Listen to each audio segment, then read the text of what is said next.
Assalamualaikum students, how are you? I hope that you are also fine. Last time we have discussed about sets, define sets and what is the elements, about the points, key points belongs to and does not belongs to, and number of elements in a set, how many number of elements in a set, कितने elements एक set में, ये हम लोगों ने last time पढ़ा था. Today we will discuss about the notation of the sets and well defined objects and distinct objects in a sets. आज डिस्कस करेंगे आज हम लोग well defined and distinct objects in a set. आप देखिए यहाँ पे आप लोगों के सामने लिखा गया है T equal to collection of two distinct pens. क्या यहाँ पे डिस्टिंक्ट पेन्स तो हैं, टू आइडेंटिकल पेन्स. ठीक है, तो यहाँ पे ये हम लोगों ने चेक करना है कि क्या इसको हम लोग सेट की फॉर्म में किस तरह से लिखेंगे. क्या well either they are well defined और डिस्टिंक्ट, तो टू आइडेंटिकल पेन्स. यहाँ पे देखिए हमारे पास मैंने, अब इसको हम लोगों किस तरह से ये देखेंगे कि वेल डिफाइंड है. अब देखिए यहाँ पे टू पेन्स हैं, पेन्स तो है ये ठीक है, हमें समझ आ गया कि ये वेल डिफाइंड है. अब आइदर चेक करना है कि आर डिस्टिंक्ट और नॉट. तो डिस्टिंक्ट का चेक करने के लिए आप लोगों को कल भी एक एग्जांपल दी थी कि अगर दो ट्विन्स हैं शाहजेब और रेहान, तो रेहान को शाहजेब तो नहीं कहा जा सकता. Shahzeb is Shahzeb and Rehan is Rehan, not Shahzeb is Rehan and Rehan is not Shahzeb. तो यहाँ पे भी एक पेन जो है वो अपनी एक अलग से क्वालिटीज़ रखता है, दूसरा पेन अपनी एक अलग से क्वालिटीज़ रखता है. क्या यहाँ पे जो फर्स्ट वाला पॉइंट लिखा गया P और P है आप लोगों को नज़र आ रहा है, तो क्या ये हमारे पास इसे सेट के नोटेशन की फॉर्म में लिखेंगे तो PP लिखेंगे कि एक पेन और दूसरा पेन, या फिर इस तरह से लिखेंगे सेकंड वाला बस अकेला P ही लिख देंगे सेट नोटेशन में, या फिर इस तरह से लिखेंगे कि P1 और P2. अब आप लोग ये बताइए इन तीनों में से कौन सा करेक्ट होगा. आई थिंक सो P1 और P2 वाला ज़्यादा बेटर है, क्योंकि P1 जो फर्स्ट वाला पेन है उसकी अपनी क्वालिटीज़ है और सेकंड वाले पेन की अपनी क्वालिटीज़ है. P1 और P2 उनके नेम्स रख दिए, जिस तरह से शाहजेब और रेहान ट्विंस तो हैं लेकिन नेम्स डिफरेंट है, बेशक उनकी अगर फीचर्स सेम है. तो यहाँ पे जो थर्ड वाला है वो वाला उसकी सेट नोटेशन की फॉर्म में ठीक होगा. ठीक है, देखिएगा अब मैं करने लगी हूँ उसे, जिसको रेड से मार्क किया गया है वो है करेक्ट फॉर्म. ठीक है, तो इस तरह से लिखेंगे. अब नेक्स्ट वाला है S equal to set of letters in the word clever. Clevers में हम लोगों ने, हमारे पास एक ये लेटर्स का वर्ड है, ठीक है वर्ड है, और इसमें हम लोगों ने लेटर्स को in the form of set की फॉर्म में लिखना है. तो क्या करेंगे, जो नेम था उसका S सेट का वो ही लिखा इक्वल्स टू, सेट को बॉन्ड करने के लिए आप लोगों को बताया गया था कर्ली ब्रैकेट्स में बॉन्ड करते हैं, तो कर्ली ब्रैकेट लगाई. अब यहाँ पे एक बात ये समझ लीजिएगा कि जब वो कहता है वर्ड्स है और इसमें अपने लेटर्स का सेट बनाना है, तो लेटर्स का सेट बनाने के लिए यहाँ पे जितने, अगर एक लेटर 2 टाइम्स या और 3 टाइम्स, जितने मर्जी टाइम्स रिपीट हो रहा है तो आप लोगों ने बस उससे 1 टाइम्स ही लिखना है.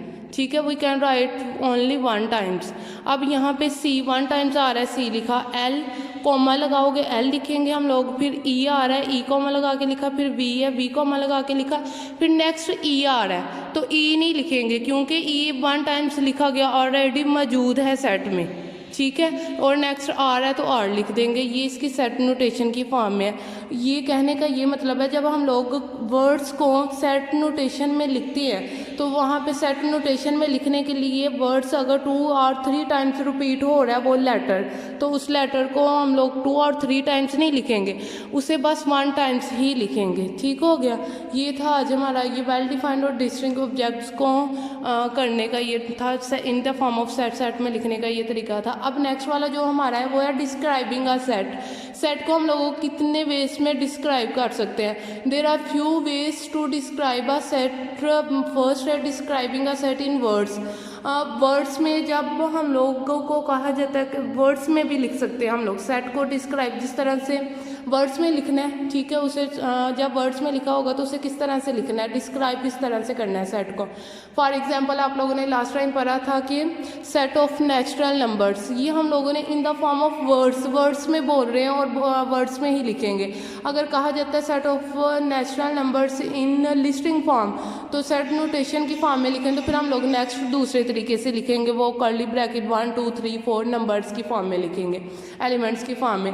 अब यहाँ पे वर्ड्स की फॉर्म में है तो इसे किस तरह से पढ़ेंगे या लिखेंगे किस तरह से, S is the set of all positive even integers less than 10। ये इस तरह से फॉर्म हो गया कि ये वर्ड्स में लिखा आप लोगों को नज़र आ रहा है।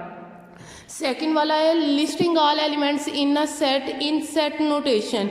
अब एलिमेंट्स को हम लोगों ने सेट नोटेशन में किस तरह से करना है कि एस इक्वल टू, यही वाला जो आप लोगों के सामने ऊपर जो इसे हम लोगों ने वर्ड्स में सेट को लिखा है उसे नेम एस का दिया था, सेट एस इक्वल्स टू, कब ब्रैकेट लगाएंगे, all positive even integers, positive even integers तो वो 2 से स्टार्ट होंगे, ना कि 0 से। 0 is not considered as a negative और नॉट पॉजिटिव, तो 2 से स्टार्ट होगा, 2 4 6 8, ये हमारे पास इवन पॉजिटिव इंटीजर्स है। लेस देन 10 से छोटे, तो यहाँ पे फिर 10 से छोटे 8 तक बनते हैं, तो ये लिख दिया और ब्रैकेट क्लोज, ये in the form of elements in set notation.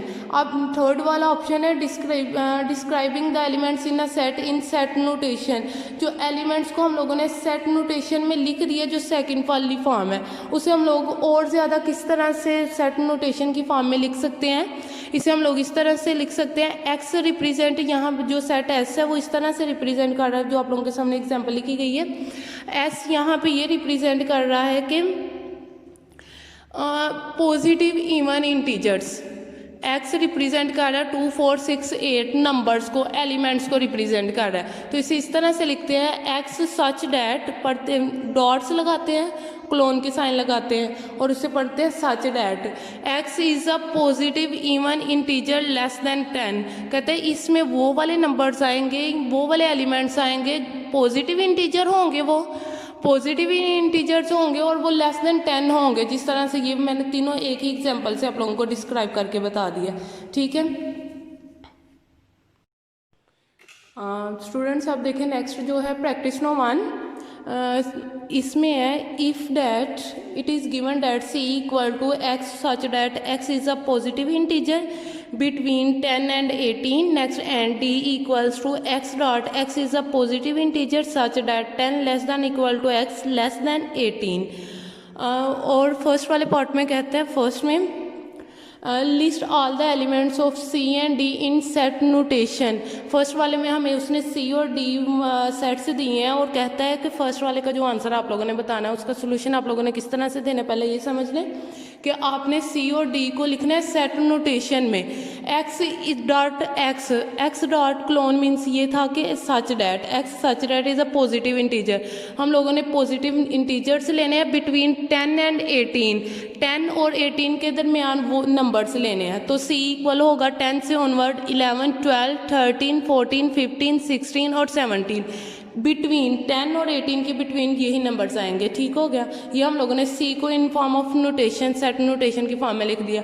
अब डी का, डी में पॉजिटिव इंटीजर्स लेने हैं such that 10 less than equal to X, उसमें 10 लेस देन और equal to X less than 18 वो नंबर्स लिखने हैं जिसमें 10 भी शामिल है। इक्वल का यही मतलब है ना कि उसमें 10 भी इंक्लूड हो रहा है और 18, तो फिर लिखेंगे 10 से शुरू करेंगे और 18 से छोटे नंबर, यही इसका यही मतलब है कि स्मॉलर नंबर्स, 18 से लेस नंबर्स, 10 11 12 13 14 15 16 17, 18 को इंक्लूड नहीं किया।